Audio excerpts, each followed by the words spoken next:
और इस वक्त एक बड़ी खबर आ रही है। कोलकाता रेप मर्डर मामले में सजा का ऐलान कर दिया गया है। संजय रॉय को आजीवन कारावास की सजा सुनाई गई है। कोलकाता रेप मर्डर में इस वक्त ये बड़ी खबर, सियालदा कोर्ट ने ये सजा सुनाई है। किस तरह से ये मर्डर, जिसके बाद सड़कों पर हमने देखा कि किस तरह से प्रदर्शन हुए, जो डॉक्टर्स हैं वो अपनी मांगों को लेकर सड़कों पर बैठे रहे। और इस खबर पर उदय हमारे सहयोगी और इस वक्त विस्तार से जानकारी के साथ हमारे साथ जुड़ चुके हैं। उदय, क्या कुछ कहा गया कोर्ट के द्वारा?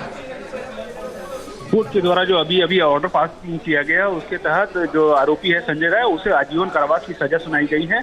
अभी तक जो कयास लगाए जा रहे थे कि आजीवन कारावास या फिर उसे मृत्युदंड की सजा सुनाई जा सकती है, लेकिन उन दोनों में से अदालत द्वारा जो अभी फैसला आया है उसके तहत अदालत ने उसे आजीवन कारावास की सजा सुनाई है। जब तक उसकी मृत्यु नहीं होती तब तक उसे जेल में ही बिताना पड़ेगा और आगे अब वो क्या करता है उसके आरोपी की तरफ से आगे हो सकता है। इसके तहत हाईकोर्ट या फिर सुप्रीम कोर्ट जाने का रास्ता अभी बचा हुआ है, वो इसको अख्तियार कर सकता है। लेकिन अभी जो फैसला आया है, जो ADJ-1 अदालत है अनिर्बान दास, उनके द्वारा जो फैसला सुनाया गया उसके तहत आरोपी जो संजय राय है उसे आजीवन कारावास की सजा दी गई है। साथ ही 50,000 रुपए की फाइन भी उसे जमा करना होगा। जी बिल्कुल, तो हमारे सहयोगी उदय इस बाबत हमें जानकारी यहाँ पर दे रहे हैं कि क्या कुछ कोर्ट के द्वारा ये कहा गया है। लेकिन उदय, हमने देखा था कि ये वो मामला था जिस वक्त आप देखिए कि ना केवल बंगाल में, कोलकाता में हमने सड़कों पर देखा, बल्कि यहाँ पर दिल्ली तक आप देखिए कि किस तरह से तमाम डॉक्टर्स जो हैं वो सड़कों पर उतर आए थे, प्रदर्शन कर रहे थे।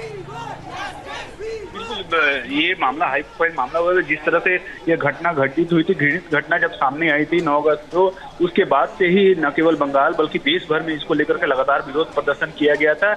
आरोप के बाद जिस तरह से संजय राय जो CPPF है, सिविक वॉलंटियर है, उसे पुलिस के द्वारा गिरफ्तार की गई। बाद में इसकी जांच जो है CBI द्वारा की गई। CBI के बाद उसके चार्जशीट जमा किया गया। उसके बाद जो अदालत में सियालदा कोर्ट में पूरा मामला चला, मामला चलने के बाद अब ये अदालत द्वारा आज फैसला सुनाया गया है, फैसला आ गया है। और उस फैसले के तहत जो मुख्य इसके आरोपी है संजय राय, उसे आजीवन कारावास की सजा दी गई है। अभी भी सियालदा जो अदालत है उसके सामने बड़ी संख्या में लोग मौजूद हैं वहां पर। तो किस तरह का रिएक्शन था उदय जैसे ही कोर्ट ये फैसला सुनाता है? क्योंकि देखिए, जो पीड़िता है उसकी मां द्वारा ये कहा भी गया था कि अगर उसको फांसी पर भी लटका दिया जाए तो हमें कोई इल्म नहीं होगा। जैसे ये फैसला कोर्ट द्वारा सुनाया गया, दोषी करार तो पहले ही दे दिया गया था, लेकिन आज सजा का ऐलान होना था। किस तरह के रिएक्शंस थे, क्या प्रतिक्रियाएं वहां पर थी आसपास लोगों की?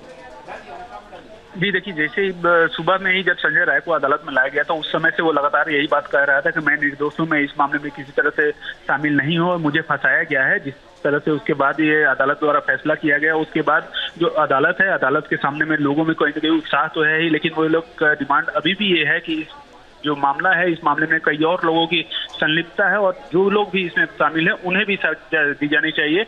जो CBI द्वारा इस बात को कहा गया है कि वो अगर कुछ तथ्य सामने आते हैं तो वो सप्लीमेंट्री चार्जशीट इस मामले में सौंपेंगे। लेकिन अभी तक जो मामला अभी चल रहा था उसके तहत अदालत द्वारा फैसला किया गया है। पूरी कार्रवाई करने के बाद, पूरा ट्रायल चलने के बाद अभी जो फैसला आया है उसके तहत आरोपी जो है संजय राय, उसे दोषी करार दिया गया है और उसे BNS की धारा 64, 66 और 103(1) के तहत उसे आजीवन कारावास की सजा सुनाई गई है। साथ ही 50,000 रुपए का फाइन भी दिया गया है। जी बिल्कुल, लेकिन उदय, जो बाकी, जिस तरह से आप खुद ही यहाँ पर कह रहे हैं कि जो बाकी लोग हैं उनको लेकर क्या कोर्ट द्वारा किस तरह की कोई टिप्पणी की गई? क्योंकि आप ये देखिए कि जब संजय ने जज से पूछा था तब संजय रॉय द्वारा ये कहा गया था कि मुझे ही क्यों फंसाया जा रहा है, मेरे को फंसाने वाले जो बाकी और लोग हैं उन्हें क्यों छोड़ा जा रहा है?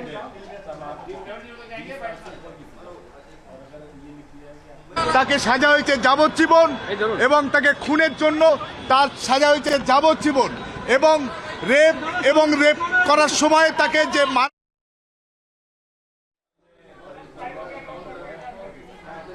सप्लीमेंट्री चार्जशीट आता है और सप्लीमेंट्री चार्जशीट में अगर किसी तरह का दूसरे व्यक्ति का नाम सामने आता है तो उसके खिलाफ में ट्रायल चलाया जाएगा। न्यूज नेशन अब व्हाट्सएप पर खबरों के ताजा अपडेट के लिए न्यूज नेशन के इस QR कोड को स्कैन करें।